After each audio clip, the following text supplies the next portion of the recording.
యెహోవా మమ్మను మరిచిపోలేదు, ఆయన మమ్మను ఆశీర్వదించును. ఆయన ఇశ్రాయేలీయులను ఆశీర్వదించును. వారు ఇశ్రాయేలీల విషయమై మాట్లాడుతున్న ఈ సందర్భం కష్టంలో, నష్టంలో, ఎన్నో ఇబ్బందుల్లో నుంచి, శత్రువుల దాడిలో నుంచి, కరువు, లేమి, రోగం ఇవన్నీ భరించి చివరికి ఒక స్థితిలోకి వచ్చిన తర్వాత వాళ్ళు అంటున్న మాట ఏంటి అని అంటే, యెహోవా మమ్మను మర్చిపోలేదు. ఎన్నో సంవత్సరాలు జరిగిపోయాయి కదూ మన జీవితంలో. మళ్ళీ మన ముందు ఇంకా ఈ కొత్త సంవత్సరం లోకి ప్రవేశపెట్టబడబోతున్నాం. ఈ సంవత్సరం కూడా ఒకనాడు కొత్తదనుకున్నదే మన ముందు పాతదైపోయి వెనక్కి వెళ్ళిపోతుంది. చాలా 2, 3, 4 రోజుల్లోనే ఇది కంప్లీట్గా ముగిసిపోబోతుంది.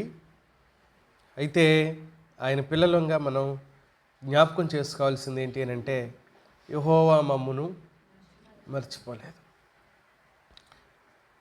ఆయన మర్చిపోలేదు కాబట్టి మరొక దినాన్ని మనం చూడగలుగుతున్నాం. ఆయన జ్ఞాపకాల్లో, ఆలోచనల్లో మనిషి లేకపోతే, మనిషి గురించిన పట్టింపు ఆయనకి లేకపోతే ఎప్పుడో వదిలేసేవాడు. నిజానికి మనల్ని అంతగా జ్ఞాపకం ఉంచుకోవాల్సినది మన దగ్గర ఏముంది? అవిధేయత, అపవిత్రత, పాపము, దైవ వ్యతిరేకత, తిరుగుబాటు. ఎన్నిసార్లు ఆయనకు వ్యతిరేకంగా అడుగులు వేయలేదు, ఎన్నిసార్లు ఆయనకు విరుద్ధంగా నిలబడలేదు, ఎన్నిసార్లు ఆలోచన, మాట మనం ఆయన ఎదుట కలిగిలేము, వ్యతిరేక దిశలో, వ్యతిరేక విధానంలో. అయితే ఆయన అలాంటి పరిస్థితుల్లోనూ విడిచిపెట్టలేదు మనల్ని. శ్రమ కలిగిన నాడు విడిచిపెట్టలేదు, తిరుగుబాటుతో ఉన్ననాడు విడిచిపెట్టలేదు, అవిధేయులుగా ఉన్ననాడు విడిచిపెట్టలేదు, శ్రమ కలిగి, బాధ కలిగి, దుఃఖపడుతున్నా విడిచిపెట్టలేదు. నువ్వు పాపం చేసావుగా, నువ్వు దోషివి కదా, నువ్వు నేరస్తుడవు, నేరస్తురాలివి కదా, అందుకే నీకు శిక్ష రానిచ్చాను, నేను వదిలిపెట్టేస్తున్నాను అనలేదు. దానికి గల కారణం మన నీతి కాదు మిత్రులారా, ఆయన ప్రేమ గలవాడు కాబట్టి. ఇది ఎప్పుడు మన దృష్టిలో ఉంచుకోవాలి. ఆయన ప్రేమ గలవాడు కాబట్టి తిరస్కరించలేదు. ఆయనకి వ్యతిరేకంగా ఎన్ని అడుగులు వేసినా, ఎన్ని నిర్ణయాలు చేసుకున్నా, ఎన్ని తీర్మానాలు చేసుకున్నా ఆయనకి మన జ్ఞాపకంలోనే ఉన్నాం. ఆయనకు మనం జ్ఞాపకంలోనే ఉన్నాం. భక్తుని ఆలోచన, ఆయన మర్చిపోడండి మమ్మల్ని. ఇప్పుడు అర్థమవుతుంది ఆయన నన్ను మర్చిపోలేదు అని. సాధారణంగా శ్రమ కలిగిన నాడు, బాధ కలిగిన నాడు, దుఃఖం కలిగిన నాడు మర్చిపోయాడేమో అనే భావన మనలో కూడా కలుగుతుంది. 98వ కీర్తన 3వ వచనంలో ఇలా ఉంది: ఇశ్రాయేలు సంతతికి తాను చూపిన కృపా విశ్వాస్యతలను ఆయన జ్ఞాపకం చేసుకొని ఉన్నాడు. ఆయన మర్చిపోడు, జ్ఞాపకం చేసుకుంటున్నాడు. చూపించిన కృపను, విశ్వాస్యతను మరలా జ్ఞాపకం చేసుకుంటున్నాడు. నా కృప నా పిల్లలకు చాలా అవసరం అని ఆయనకు తెలిసిపోతుంది. నా కృప నా పిల్లలకు చాలా అవసరం అని ఆయన గుర్తిస్తున్నాడు. కృప లేకపోతే పాపాత్ములం, పాపంలో పుట్టాం, పాపంలో పెరిగాం, పాప స్వభావం కలిగి ఉన్నాం. మధ్యలో రక్షించబడ్డాం కానీ మళ్ళీ పాప స్వభావం అలాగే ఉంటుంది. పాపలోకంలోనే బ్రతుకుతున్నాం.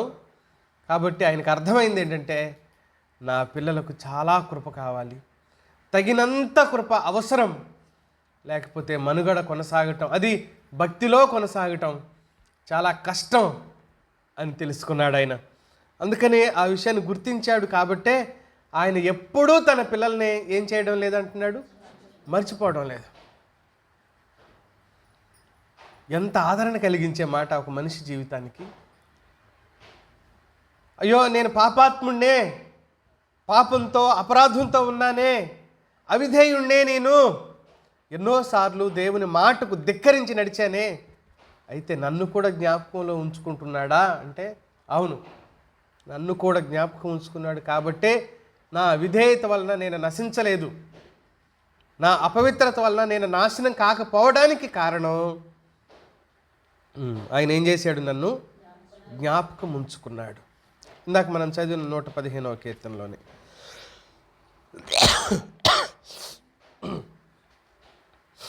15వ వచనం ఒకసారి చూద్దాం. 14 కూడా చూడమ్మా. వృద్ధి పొందించును, మీరు ఆశీర్వదించబడిన వారు, ఆయన వలనే మీకు ఈవులు దొరుకుతున్నాయి. ఆయన మర్చిపోతే మీరు ఇలా ఉండకపోదురు, మీకు ఫలాలు దొరకకపోవును. భౌతిక ఫలాలు, ఆత్మీయ ఏవైనా కావచ్చు, ఈ ఫలాలు మీకు దొరకకపోవును, మీరు క్షేమంగా ఉండకపోదురు. ఆయన ఎంతటి ప్రేమ గలవాడుగా ఉన్నాడో ఆయనే చెప్పుకుంటున్నమాట. యెషయా గ్రంథం 49వ అధ్యాయం 15వ వచనంలో చూద్దాం.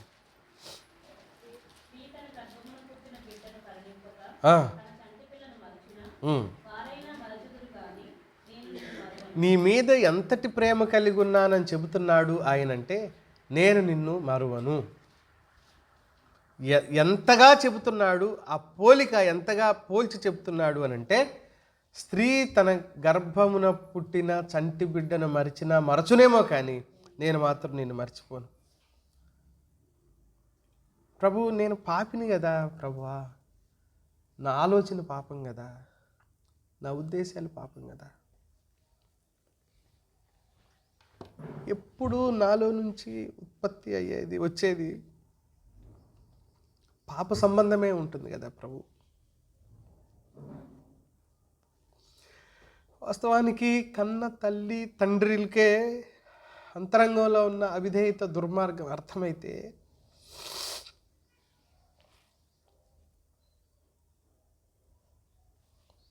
వాళ్ళు ముఖం చూడటానికి ఇష్టపడరు కదా. కానీ ఆయన ఏమంటున్నాడు అని అంటే, ఒకవేళ వాళ్ళైనా మర్చిపోతారేమో కానీ నేను మాత్రం నిన్ను మరవను. దేవుని ప్రేమ ఏ స్థాయిలో ఉందో మనిషి మీద ఆలోచించవచ్చు. దేవుని ప్రేమ ఏ స్థాయిలో మనిషి పట్ల ఉందో మనం గుర్తించవచ్చు.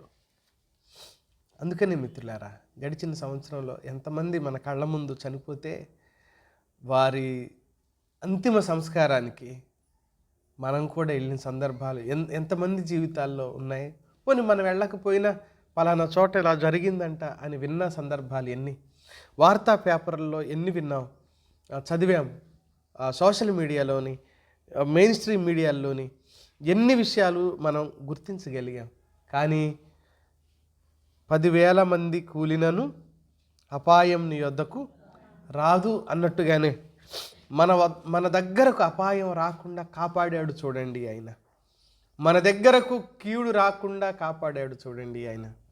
మరిచిపోలేదు కాబట్టి సంరక్షించాడు, మరచిపోలేదు కాబట్టి సంరక్షణ కలగజేశాడు. నేను ఇందులో నుంచి 3 ఆలోచనలు లేక 4 ఆలోచనలు మీ దృష్టికి తీసుకొని వచ్చే ప్రయత్నం చేస్తాను. మొదటి తలంపు, ఆయన మరవంది ఏంటి అనంటే, ఏమేమి మర్చిపోడు మన విషయంలో అనంటే, హెబ్రీలకు రాసిన పత్రిక 6వ అధ్యాయం 10వ వచనంలో చూద్దాం. హెబ్రీలకు రాసిన పత్రిక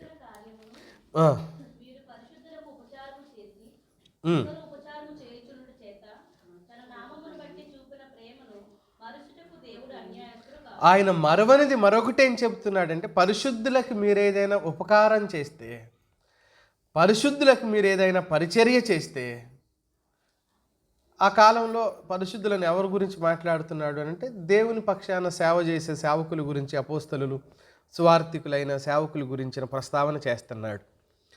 సేవకులకు మీరేమైనా చేసినట్లయితే, పరిశుద్ధులకు ఉపచారం ఏదైనా మీ వలన జరిగినట్లయితే దాన్ని కూడా ఆయన మర్చిపోడు, దాన్ని ఆయన గుర్తుపెట్టుకుంటాడు, దాన్ని ఆయన గుర్తుంచుకొని జవాబిస్తాడు.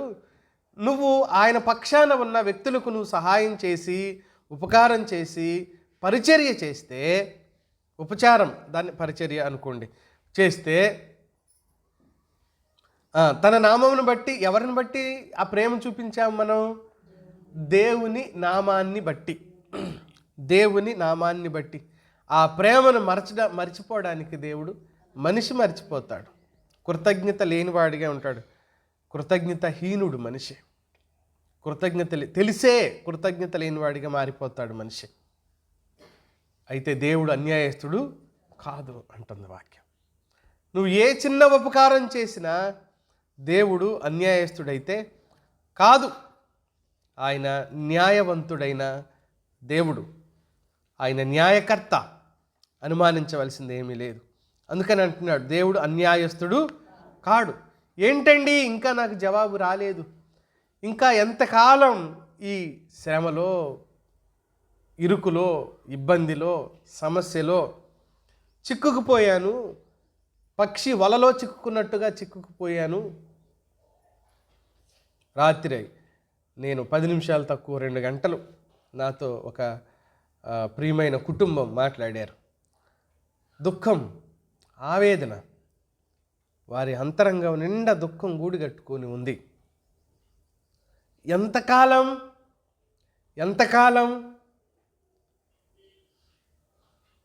గడిచిన సంవత్సరం కాలం ఇలాగే మేము ఎదుర్కొంటున్నాం. ఎంతకాలం? మళ్ళీ వాళ్ళే చెబుతున్నారు. చివరికి నేనేం చెప్పలేదు వాళ్లకు, వాళ్ళే ఆ మాట చెప్పి క్లోజ్ చేసేసుకున్నాం మాట్లాడడం.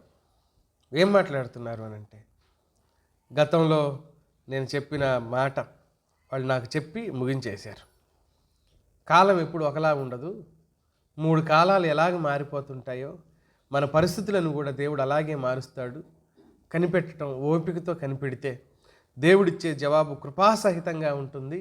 ఆయన అన్యాయస్తుడు కాదు అని చెప్పిన మాట, అదే మాట నాకు చెప్పి, ఓహో ఇంత ధైర్యంగా ఉన్నారు, ఇంత సమస్యలు ఉండి, ఇంక నేను మీకేం చెప్పాల్సిన అవసరం లేదు, ఇలాగే ఉండండి, ప్రార్థన చేసుకోండి, మేము కూడా ప్రార్థన చేస్తాంలే అని చెప్పేసి పెట్టేశాం.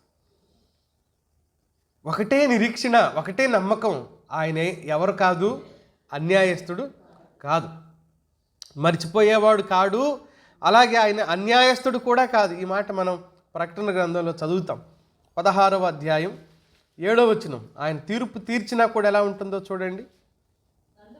అందుకు దేవా సర్వాధికారి, నీ తీర్పులు సత్యములను న్యాయములునై ఉన్నవి. ఆయన తీర్పులు సత్యం, ఆయన తీర్పులు న్యాయం అని చెప్తున్నాడు దైవజనుడు. కనుక న్యాయమైన, సత్యమైన తీర్పులు తీర్చగలిగిన గొప్ప దేవుని మనం కలిగి ఉన్నాం. ఒకవేళ మన జీవితంలో తీర్పు తీర్చిన, మన ఎదుటివారికి ఆయన తీర్పు తీర్చిన, ఆయన తీర్చే తీర్పు ఎలా ఉంటుంది అని అంటే న్యాయంగా ఉంటుంది అని చెప్తుంది వాక్యం. ద్వితీయోపదేశకాండంలో 32వ అధ్యాయం 4వ వచనంలో ఇలా ఉంది, ఆయన చర్యలన్నీ న్యాయములు, ఆయన నిర్దోషి అయి నమ్ముకొనదగిన దేవుడు, యథార్థవంతుడు అని అంటాడు.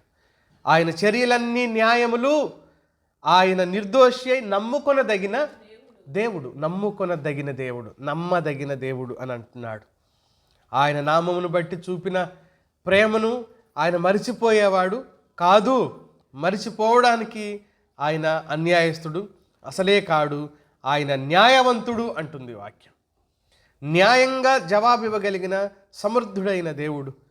నువ్వు చేసిన ఏ పని, ఒక్క పని ఆయన పక్షంగా, ఆయన పేరన, ఆయనను బట్టి ఏ చిన్న పని చేసినా ఆ పనిని ఆయన ఏం చేయడంటుంది వాక్యం, మరచిపోడు అని చెప్తుంది. చిన్నది కావచ్చు ఆయన పక్షాన్ని మనం చేసింది, చాలా స్వల్పమైంది, చాలా అల్పమైంది కావచ్చు, అయితే దానిని కూడా మర్చిపోవడానికి ఆయన అన్యాయస్తుడు కాదు. మనల్ని మర్చిపోడు, అలాగే మనం చేసిన పనిని ఆయన మర్చిపోడు. ఈ మాట ధైర్యాన్ని, ఆదరణ కలిగించిన, మనం చేసిన పనిని మర్చిపోడు అని చెబుతున్నా, ఒకవేళ అందులో మనం చేసిన చెడు పనులు ఎన్ని ఉంటాయో అవి కూడా మర్చిపోకపోతే మనకు నష్టం అని గుర్తుంచుకుంటాడుగా. మరి ఎప్పుడు మర్చిపోతాడంటే ఒప్పుకొని విడిచిపెడితే కనికరించబడతాం. ఒప్పుకున్న వాటన్నింటినీ ఆయన ఏం చేస్తానంటున్నాడు? మరచిపోతా అన్నాడు. మరచిపోతానంటున్నాడు. అప్పుడు మర్చిపోతాడు. ఒప్పుకోకపోతే మర్చిపోడు మిత్రులారా. అది మనకు సమస్యగా మారే అవకాశం కలుగుతుంది. రెండో సందర్భాన్ని జ్ఞాపకం చేస్తాను నేను. ఆయన ఎప్పుడు మర్చిపోడు అనంటే, ఏ స్థితిలో మర్చిపోడంటే 49వ అధ్యాయం యెషయా రాసిన గ్రంథం 13వ వచనం. శ్రమనొందిన వారిని, బాధపడుతున్న వారిని ఆయన మర్చిపోడు. శ్రమనొందిన తన జనుల యందు జాలిపడి యెహోవా తన ప్రజలను ఓదార్చి ఉన్నాడు అని అన్నాడు. ఆకాశమా ఉత్సాహధ్వని చేయుము, భూమి సంతోషించుము, పర్వతములారా ఆనందధ్వని చేయుడి. అయితే సియోను, యెహోవా నిన్ను విడిచిపెట్టి ఉన్నాడు, ప్రభువు నిన్ను మరచి ఉన్నాడు అనుకొనుచున్నది. సియోను ఏమనుకుంది? ప్రభువు మమ్మల్ని మర్చిపోయాడు, ప్రభువు మమ్మల్ని విడిచిపెట్టేశాడు అనుకొనుచున్నది. అయితే స్త్రీ తన గర్భమున పుట్టిన బిడ్డను కరుణింపకుండా, అంటే స్త్రీ అయినా మర్చిపోతుందేమో కానీ నేను మాత్రం నిన్ను మర్చిపోనని చెప్తున్నాడు ఈ సందర్భంలో. నేను నిన్ను విడిచిపెట్టే అవకాశం కూడా లేదు అని చెప్తున్నాడు. ప్రియమైన మిత్రులారా, ఆలోచించుదాం ఒకసారి. బాధపడుతున్నవారు, నన్నెవ్వరూ చూడలేదు, నన్నెవరూ దర్శించలేదు,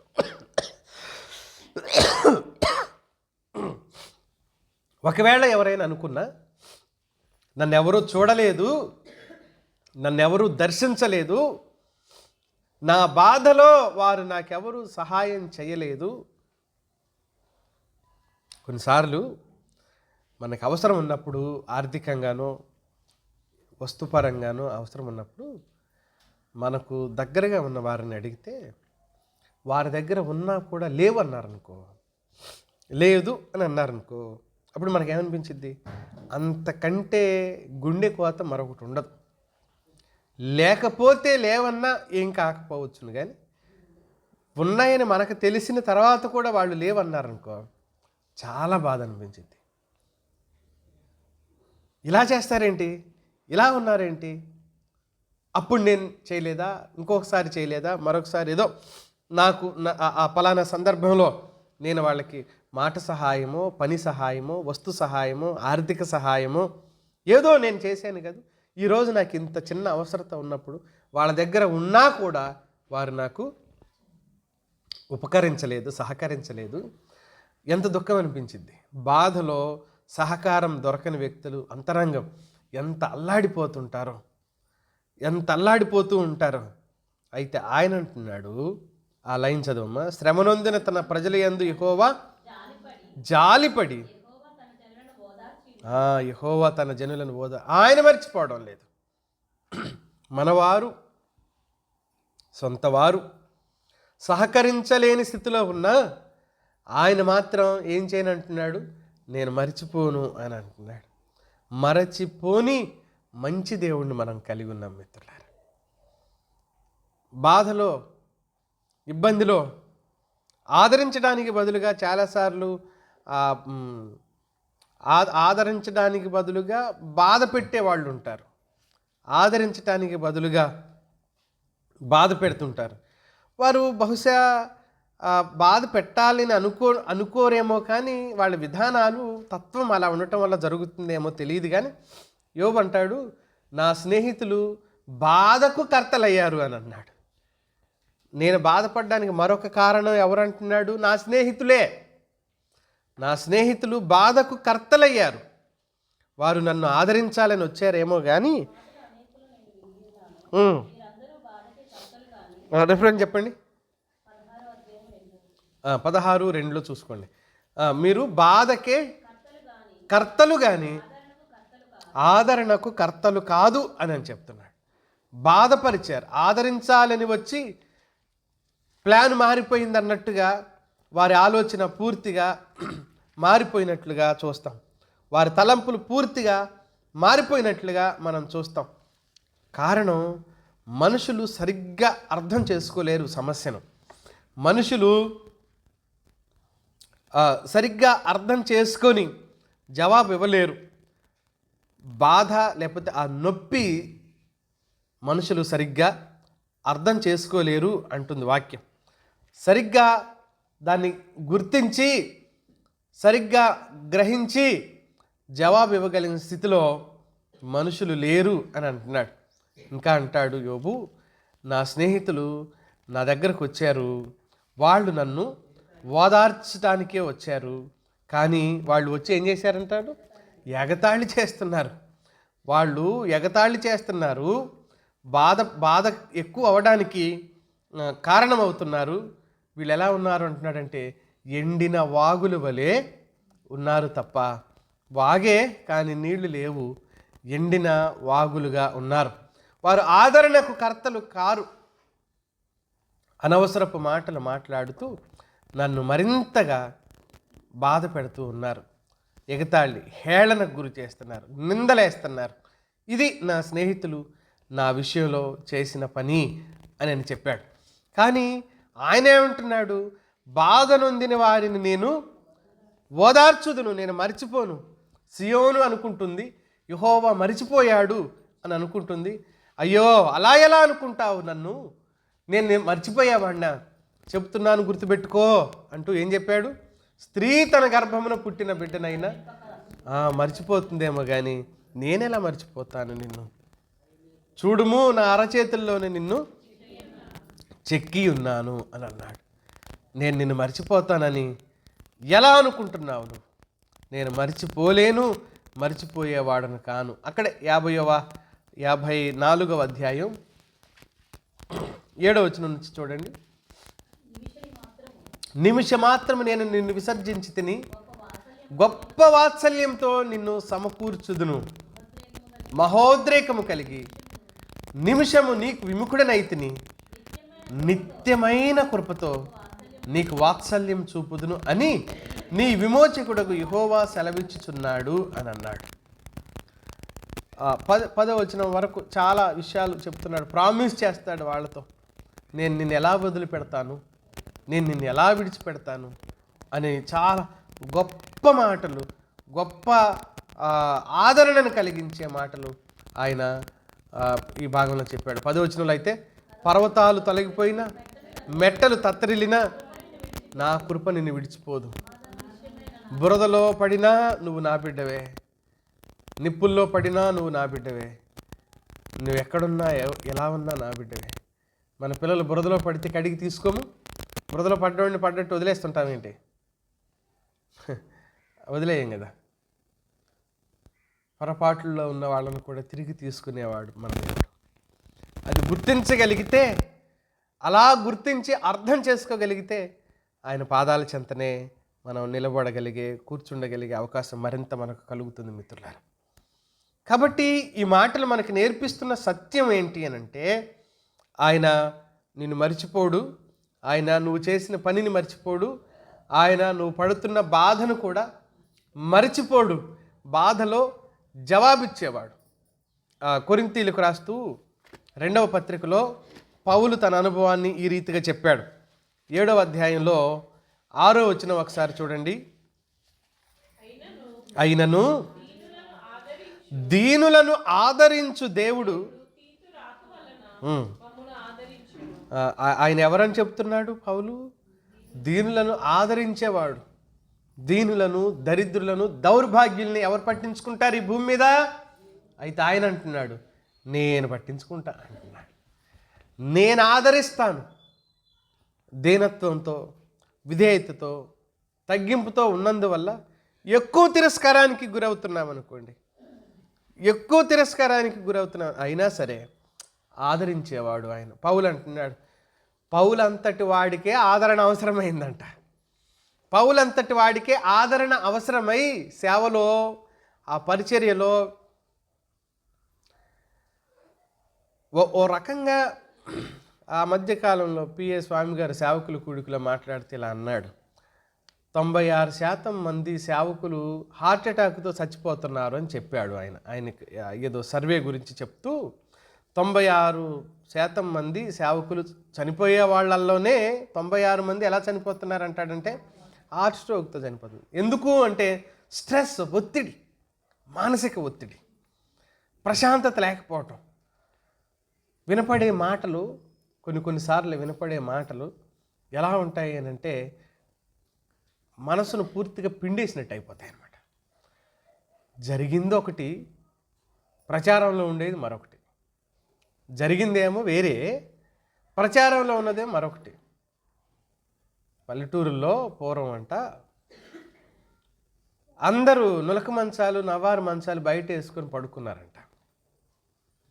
నులక మంచం అందరు పడుకుంటే ఎవరో చిన్న బాబు, ఒకడు 6-7 ఏళ్ల బాబు, వాడు మూత్ర విసర్జన కోసం లేచాడంట.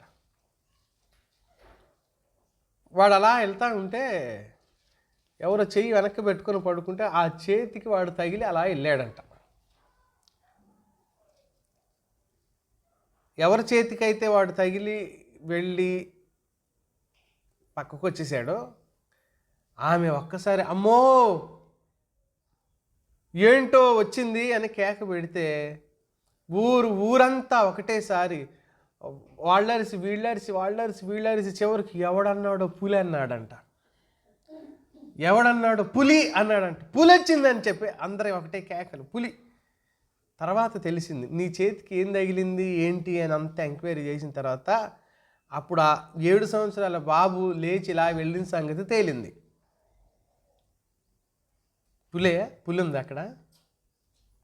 ఊరంతా గగ్గోలు పెట్టి వారం రోజులు వణికి చచ్చారంట. చాలా కాలం క్రితం జరిగిన సంఘటన. అసలు విషయం ఒకటి ఉంటుంది, ప్రచారంలో ఉండేది మరొకటి. అవి మనసుకు కలిగినప్పుడు, తాకినప్పుడు ఎంత వేదన అనిపించిద్దో మనిషికి, ఎంత దుఃఖం అనిపించిద్దో. ఎవరు పట్టించుకుంటారు? ఇప్పుడు ప్రచారం చేసేవాళ్ళు మన వాళ్ళే, విషయానికి కారణమైన వాళ్ళు మన వాళ్ళే అయితే ఇంకా వాదార్చే వాళ్ళు ఎవరుంటారు? అప్పుడు పౌలు ఓదార్పు పొందటం కోసం కనిపెట్టాడంట. తీతు వచ్చేసరికి అప్పుడు పౌలు హృదయం ఏమైందంట? ఆదరణ పొందింది. సాధారణంగా సేవకులు చాలామందిని ఆదరిస్తూ ఉంటారు కదా, కానీ వాళ్ళకు కూడా ఆదరణ కావాలి అని పౌలు వ్యక్తిగత జీవితంలో నుంచి మనకు అర్థమవుతుంది కదా. పౌలు వ్యక్తిగత జీవితంలో నుంచి అర్థమవుతుంది. కొన్ని మాటలు ఆదరిస్తాయి, కొన్ని మాటలు గాయం చేస్తూ ఉంటాయి. అయినా మళ్ళీ చదవమ్మా. అయినను ఆయన ఆదరించడానికి ఎప్పుడూ సిద్ధంగా ఉన్నాడు. ఏ పద్ధతిలో నుంచి ఆయన ఆదరిస్తాడో మనకు తెలియకపోవచ్చు, కానీ అన్ని వేళలా ఎల్లవేళలా ఆయన ఏం చేస్తాడంటుందంటే వాక్యం ఆదరిస్తాడు అని చెప్తుంది. ఎల్లవేళలా అన్ని వేళల్లో ఆయన ఆదరించేవాడిగానే ఉన్నాడు. పరిస్థితులు ఏవైనా కావచ్చు, పరిస్థితులు ఎలాంటివైనా కావచ్చు, ఆయన ఆదరించేవాడు. ఆయన ఆదరిస్తూనే ఉంటాడు. ఆయన ధైర్యం చెప్తూనే ఉంటాడు. ఆయన మరిచిపోడు. ఆయన మనం చేసిన పనిని మరిచిపోడు. ఆయన బాధపడే వారిని కూడా మరచిపోడు. 4వ సందర్భాన్ని నేను జ్ఞాపకం చేస్తాను. రూతు గ్రంథం 1వ అధ్యాయం 5వ వచనంలో చూస్తాం.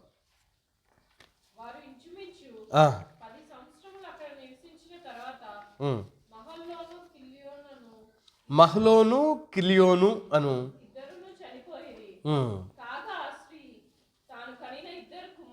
నయోమి గురించిన ప్రస్తావన. ఆ తర్వాత అక్కడి నుంచి కిందకు వస్తే 16వ వచనంలో రూతుని నా వెంబడి రావద్దు అని నయోమి చెప్తున్న ఈ సందర్భంలో ఏముంది ఆమెకు? ఏ ధైర్యం ఉంది? ఏ ఆదరణ ఉంది? ఎవరున్నారు ఇప్పుడు ఆమెకు? ఎవరికి? నయోమి గురించి మాట్లాడుతున్నాను నేను. నయోమికి ఇంక ఏముంది? ఎవరున్నారు? ఎవరు ఆదరించగలుగుతారు? ఎవరు లేరు. ఎవరు ఆదరించే స్థితి లేదు. ఎవరు కూడా ఆమెకు సహకారం అందించేవాళ్ళు లేరు. అలాగే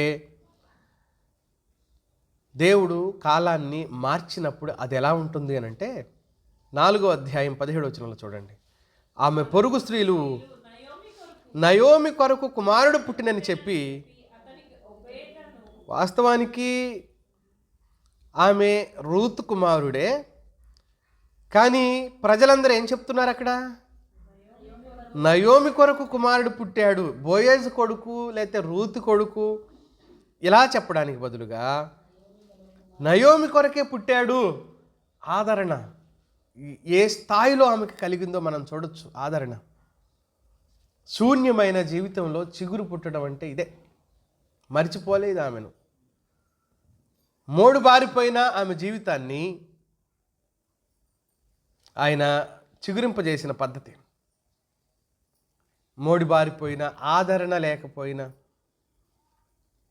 అవకాశాలే లేని బ్రతుకు ఆమెదు, అవకాశాలే లేని జీవితాన్ని, సర్వం కోల్పోయిన స్థితిలో ఉన్న ఒక స్త్రీని ఏ విధంగా ఉన్నతమైన స్థానంలో కూర్చుండబెట్టి, గౌరవప్రదమైన స్థానంలో కూర్చుండబెట్టాడు. చిచ్చి, నీ దౌర్భాగ్యపు నిర్ణయాల వల్ల, నీ తెలివి తక్కువ తీర్మానాల వల్ల భర్తను చంపుకున్నావు, కొడుకులను చంపుకున్నావు, నీ అంత దిక్కుమాలిన ఆడది ఇంకా లేనే లేదు. చిచ్చి, నీతో స్నేహం చేసిన పాపం, మాట్లాడిన పాపం, దూరంగుండు అని ఆమెను దూరం పెట్టవలసిన స్థితి ఆమె తీసుకున్న నిర్ణయాలను బట్టి. కానీ తప్పు నిర్ణయమే తీసుకున్న తర్వాత ఆమె స్థితిని దేవుడు ఎలా ఉన్నతంగా తీసుకుని వచ్చి, శూన్యం, నిస్సారం కాదు, ఇంకేం ఉపయోగపడదు. ఆమె అంటుంది, నాతో వస్తే మళ్ళీ నేను ఒక కుమారుని కని వాడిని పెద్ద చేసి నీకు ఇచ్చి నేను పెళ్లి చేస్తాను, వెళ్ళిపోండి అని చెప్పి కోడల్ని తరిమేస్తూ ఉంది. అక్కడ తరుముతూ ఉంది కోడళ్ళు ఇద్దరిని. వెళ్ళండి, నాతో రావద్దు, మీరు నా వెంట రానేవద్దు.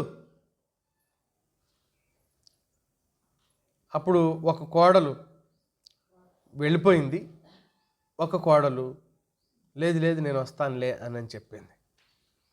ఇద్దరిని వెళ్ళిపోమంది ఆమె. ఇద్దరే వెళ్ళిపోండి, ఒక్కళ్ళని కాదు, ఇద్దరినే వెళ్ళిపోండి అన్నది. ఈమెను రమ్మని ఆమెను పొమ్మని అనలేదు. మీరిద్దరు కూడా 8వ వచనంలో చూడండి, మొదటి అధ్యాయం 8వ వచనం. నయోమి తన ఇద్దరు కోడండ్రను చూచి, మీరు మీ తల్లుల ఇండ్లకు తిరిగి వెళ్ళుడి,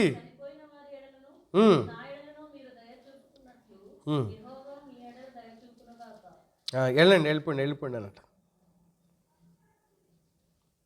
అయితే వాళ్ళు ఏమంటున్నారు? లేదు మేము నీ వెంటే వస్తామంటున్నారు. పాపం వాళ్ళిద్దరు, మేము నీ వెంటే వస్తాం, మీ వెంటే వస్తాం, నీతోనే ఉంటామంటున్నారు వాళ్ళిద్దరు. కానీ ఈమె తన దౌర్భాగ్య స్థితిని గుర్తించి, మీరు నాతో వస్తే నష్టపోతారు, మీరు నా వెంట రావద్దు అని ఇద్దరినీ బలవంత పెట్టింది. విషయం ఏంటంటే, ఓర్పాని ఆమె రాలేదని తిరస్కార ధోరణితో మాట్లాడతాం, కానీ ఆమె కూడా వస్తానని ఏడ్చింది. ఆ 9వ వచనం 10వ వచనంలో చూస్తే ఆమె కూడా నేను వస్తాను నీతోనే వస్తానని ఏడ్చింది. ఏడ్చిన ఈమె ఏముంది అంటే, వద్దు మీరు వెనక్కి వెళ్ళిపోండి అని చాలా బలవంతంగా 11వ వచనంలో, నా కుమార్తెలారా మీరు మరలుడి, నాతో కూడా రానేలా,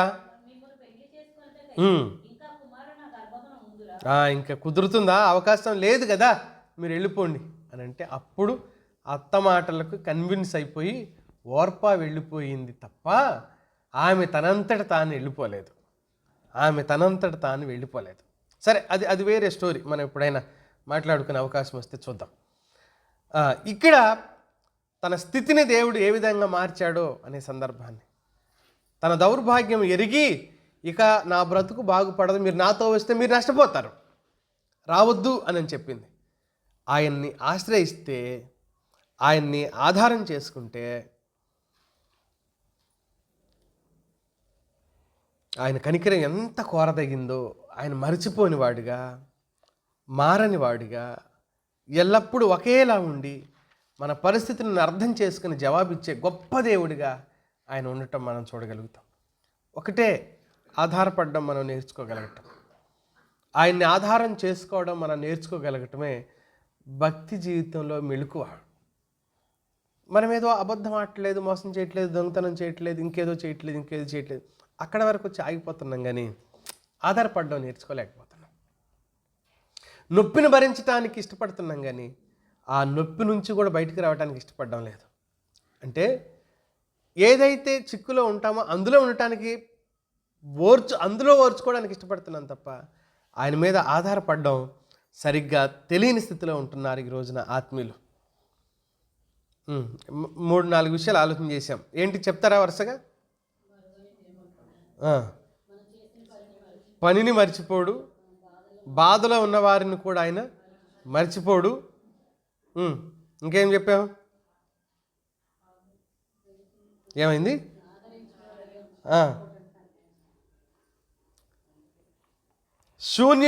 శూన్యమైపోయిన బ్రతుకుని, లేతే సర్వం కోల్పోయిన ఆధారమే లేని వ్యక్తిని మర్చిపోకుండా, ఈ మాటని ఎలా చెప్పుకోవచ్చు అని అంటే, సంవత్సరాల తరబడి మనుషులందరూ మర్చిపోయారు, కానీ ఆమె బ్రతుకుని ఆయన మాత్రం మర్చిపోలేదు. ఆ స్థితిలో కూడా ఆయన మర్చిపోలేదు. చివరి మాట చెప్పేసి మనం ప్రార్థనలోకి వెళ్దాం. యోహాను సువార్త 21వ అధ్యాయంలో మనం ఈ మాట ఇలా చదవచ్చు. యోహాను రాసిన సువార్త 21వ అధ్యాయంలో 21వ అధ్యాయం మనకేం చెబుతుంది అని అంటే, పూర్తిగా యేసుక్రీస్తు ప్రభువారి శిష్యులు ఆయన ఆలోచనను విడిచిపెట్టి, ఆయన చెప్పిన పనిని విడిచిపెట్టి, ఏ పని అయితే చేస్తూ ఉంటే ఆ పనిని వద్దని తిరిగి తీసుకొచ్చాడో ప్రభువారు, మళ్ళీ ఆ పనిలోకే వెళ్ళిపోయిన శిష్యులు. ఆయన మాటను ధిక్కరించి, చేపలు పట్టేవాళ్ళు కాదు, మిమ్మల్ని ఇక మీదట మీరు చేపలు పట్టేవాళ్ళు కాదు, మనుషులను పట్టేవాళ్ళుగా చేస్తాను, రండి అంటే వాళ్ళని అక్కడే వదిలిపెట్టేసి వచ్చారు శిష్యులు. ఆయన శిష్యులుగా మారారు. దాదాపు 3.5 పై చిలుకు సంవత్సరాలు ప్రభువుతో ఉన్నారు, తిన్నారు, ఆయన ఏంటో తెలుసుకున్నారు, అంతా బాగానే అయింది. ఓ రోజు ప్రభు పునరుద్ధరణుడైన వెళ్ళిపోయిన తర్వాత అందరూ మౌనంగా ఉన్నారు. శిష్యులు స్తబ్దతగా ఉన్నారు. ఆయన చనిపోయాడు, పునరుద్ధరణుడై వెళ్ళిపోయాడు. మిగతా క్రైస్తవులందరూ, శిష్యులందరూ భయంతో బ్రతుకుతున్నారు. ప్రభుత్వాధికారులకు ఎక్కడ వీళ్ళు ప్రార్థన చేస్తున్నారని, మళ్ళీ ఆ మత ప్రచారం జరుగుతుందని తెలిస్తే వీళ్ళను కూడా జైల్లో పెడతారని భయం ఉంది. ఆ పరిస్థితుల్లో ఎంతకాలం చేతులు ముడుచుకొని కూర్చుంటారు? ఎంతకాలం మౌనంగా ఉండిపోతారు? అందుకని పేతురు ఒకరోజు ఇలా అన్నాడు 3వ వచనంలో, నేను చేపలు పట్టబోదునని వారితో అనగా, వారు అంటున్నారు, ఇక మేము కూడా వస్తాం, మరి మాకు తెలిసిన పని కూడా అదే కదా, మరి మేమేం చేస్తాం, మాకు తెలిసింది ఆ పని, పద వెళ్ళిపోదాం, ఇక సేవ లేదు, పరిచర్య లేదు, ప్రకటన లేదు, ఏమీ లేదు, పదండి. అందరూ వెళ్ళిపోయారు. అందరూ పోయారు. అందరూ పోయినప్పుడు 5వ వచనంలో చూడండి, యేసు 4వ వచనం చూడండి, సూర్యోదయం మగుచుండగా రాత్రి అంతా చేపలు పట్టారంట. యేసు దరిని నిలిచెను, అయితే ఆయన యేసు అని శిష్యులు గుర్తుపట్టలేదు. యేసు, పిల్లలారా, భోజనం నాకు మీ వద్ద ఏమైనా ఉన్నదా అని వారిని అడుగుగా, లేదని వారు ఆయనతో చెప్పారు. అప్పుడు ఆయన, ధోని కుడిపక్కకు వలవేయుడి, మీకు దొరుకునని చెప్పాను కనుక వారు అలాగూ వేయగా చేపలు విస్తారంగా పడినందున వల లాగలేకపోయిరి. ఏం జరిగింది అక్కడ? అప్పగించిన పనిని వదిలేసి వెళ్ళిపోయారు శిష్యులు. ఇప్పుడు ప్రభు వచ్చి ఏమనాలి? విశ్వాసం లేని మూర్ఖతరం వారలారా, దుర్మార్గులారా, మీ బుద్ధి చూపించుకున్నారు కదరా, చేపలు పట్టే వెదవల్లారా, మళ్ళీ చేపలు పట్టడానికే వచ్చారు, మీకు బుద్ధి ఉందా? మీకు సిగ్గుందా? మీరు అసలు మనుషులేనా? నా చావును చూసి, నా శ్రమను చూసి, నా బోధను చూసి మళ్ళీ ఇంత దౌర్భాగ్యులుగా మారిపోతారా? మళ్ళీ అదే పని చేస్తారా అని అనడానికి బదులుగా వాళ్ళ దగ్గరకు వచ్చి, పిల్లలారా, ఏమన్నాడు? చేపలు పట్టారా అని అంటే లేదు అని చెప్పారు, పట్టలేదు అని అన్నారు. అప్పుడు ప్రభు ఏమన్నాడు అని అంటే, మరి ఎక్కడేమన్నాడు? వాళ్ళు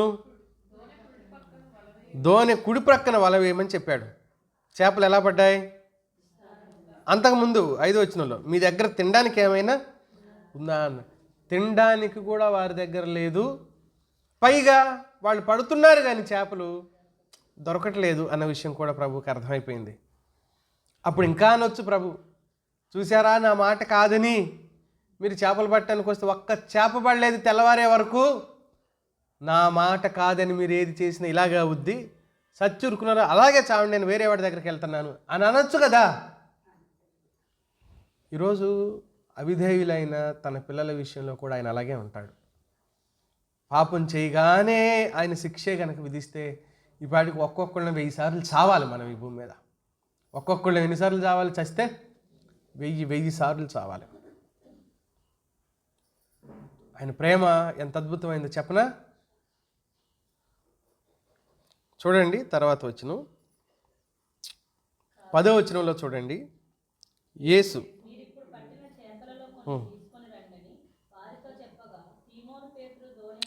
9లో చూడండి అమ్మా. వారు దిగి రాగానే అక్కడ నిప్పులను వాటి మీద ఉంచబడిన చేపలను, అంటే వాళ్ళతో మాట్లాడడానికి ముందే, వాళ్ళని ఒడ్డుకు తీసుకురావడానికి ముందే ఆయన ఏం చేశాడు? అక్కడ కొన్ని చేపలు నిప్పుల మీద కాల్చి వాళ్ళ ఆకలితో ఉన్నారు. నన్ను కాదని పోయినా, నన్ను వద్దని పోయినా, తప్పించుకొని సొంత పనుల మీద వెళ్ళిపోయినా, సొంత బ్రతుకుదెరువు ఎదుర్కోవటానికి పోయినా వాళ్ళు నా పిల్లలే. ఆయనకు తెలుసుగా, రాత్రి అంతా శ్రమ పడ్డారు, వాళ్ళకి ఏం దొరకలేదని తెలుసు, ఆకలితో ఉన్నారు అని ఆయనకు తెలుసు, అలసిపోయి ఉన్నారని ఆయనకు తెలుసు. అందుకని ఎంత ప్రేమగా పిలుస్తున్నాడు వాళ్ళ దగ్గరికి వెళ్ళి. ఏమంటున్నాడంటే పిల్లలారా, పిల్లలారా అని ప్రేమతో పిలిచాడు. ముందుగానే వాళ్ళ కోసం భోజనం సిద్ధం చేసి ఉంచి ఆ తర్వాత వాళ్ళని పిలుచుకొచ్చి వాళ్ళకి భోజనం పెట్టాడు. నిజంగా అప్పగించిన పని వదిలేసిపోతే, అప్పగించిన పనిని వదిలేసిపోయిన ఒక మనిషి పట్ల, చేయొద్దన్న పాపాన్ని మళ్ళీ చేసిన మనిషి పట్ల, స్నేహితులారా మనమైతే ఎలా ప్రవర్తిస్తాం ఒకసారి ఆలోచించండి. చేయొద్దు, ఇది తప్పు, ఇది పాపం అని తెలిసి ఆ మనిషి చేశాడు, చెప్పిన తర్వాత ఆ మనిషి చేశాడని తెలిస్తే మనుషులంగా మనం, నువ్వైతే పోనీ నేనైతే, మనం ఎలా స్పందిస్తాం ఆ వ్యక్తులతో? ఎన్నిసార్లు చెప్పాను, అంతా తెలిసి పని చేసావంటే, చిచ్చే ఈ రోజు నుంచి నువ్వు నాతో మాట్లాడొద్దు, నా ఇంట్లో ఉండటానికి అర్హుడు కాదు, ఏదైనా కావచ్చు, ఏదైనా బంధాలను కూడా తెంచేసుకుంటాం. కానీ ఆయన ఎంత ప్రేమగంటే భోజనం సిద్ధం చేసి వాళ్ళని తీసుకుని వచ్చాడు. ధిక్కరించిపోయిన వాడి మీద కూడా ఆయన ప్రేమ మనం చూస్తాం. ధిక్కరించిన వాడి మీద కూడా ఆయన ప్రేమ మారలేదు. అందుకనే ఈ చివరి మాట మన వ్యక్తిగతం అయిపోవాలి మిత్రులారా. ఎన్నిసార్లు ఆయన మాటను ధిక్కరించి అడుగులు వేసామో కదూ, ఎన్నిసార్లు అది తప్పు అని తెలిసినా మనం తప్పులో ఉండటానికి ఇష్టపడ్డాము కదూ, అది పాపం అని తెలిసినా, అది ఆయనకు దుఃఖాన్ని కలగజేసేదని తెలిసినా మనం ఆలోచన కావచ్చు, మాట కావచ్చు, క్రియ కావచ్చు, మన జీవితాల్లో అలాంటివి ఎన్నున్నాయో ఒకసారి ఆలోచించండి. అయినా ఆయన ఆహారం ఇస్తాను పిల్లలారా అనే పిలుస్తున్నాడు. కానీ మనం ఎంతగా ఆయన దగ్గరికి వెళ్ళాలో, ఎంతగా అర్థం చేసుకోవాల్సిన అవసరం ఉందో, ఎంతగా ఆయన ప్రేమను రుచి చూడవలసిన అవసరం ఉందో.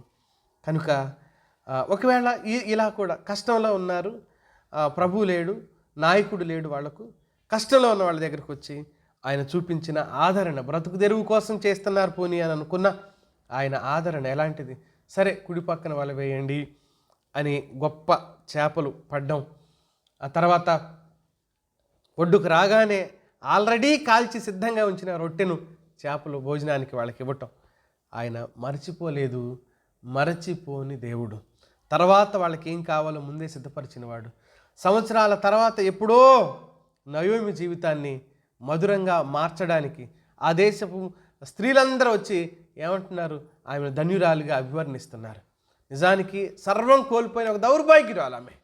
కానీ అదే మనుషుల చేత, అదే ప్రజల చేత ఆయన ఏమనిపించాడు? ఆమెను, నువ్వు ధన్యురాలు, నీకు కుమారుడు పుట్టాడు అని అనిపించాడు. అయ్యో అన్నీ కోల్పోయావు, నష్టజాతకురాలవు నువ్వు అనడానికి బదులుగా ఆ ప్రజలందరూ నువ్వు ధన్యురాలు అని అన్నాడు. సియోను అనుకుంది ఆయన మమ్మల్ని మర్చిపోయాడు కాబట్టి మా బ్రతుకులు ఎలాగ మారిపోయాయి అనుకుంటే, నువ్వు అలా అనుకుంటున్నావు కానీ నేను నిన్ను మర్చిపోను. తల్లి మర్చిపోతుందేమో కానీ నేను మర్చిపోను. ఆయన ఇచ్చే ఆదరణ ఏ స్థాయిలో ఉందో మనం చూడొచ్చు. ఆయన కోసం చేసిన చిన్న పని కూడా ఆయన మర్చిపోనివాడిగా మనం దేవుని వాక్యంలో చూస్తున్నాం. ఈ విధంగా మన వ్యక్తిగత జీవితాల్లో కూడా పని చేయగలిగిన సమర్థుడు కనుక గడిచిన సంవత్సరం అంతా ఆయన మనల్ని దాచి కాపాడి క్షేమాన్ని ఇచ్చాడు.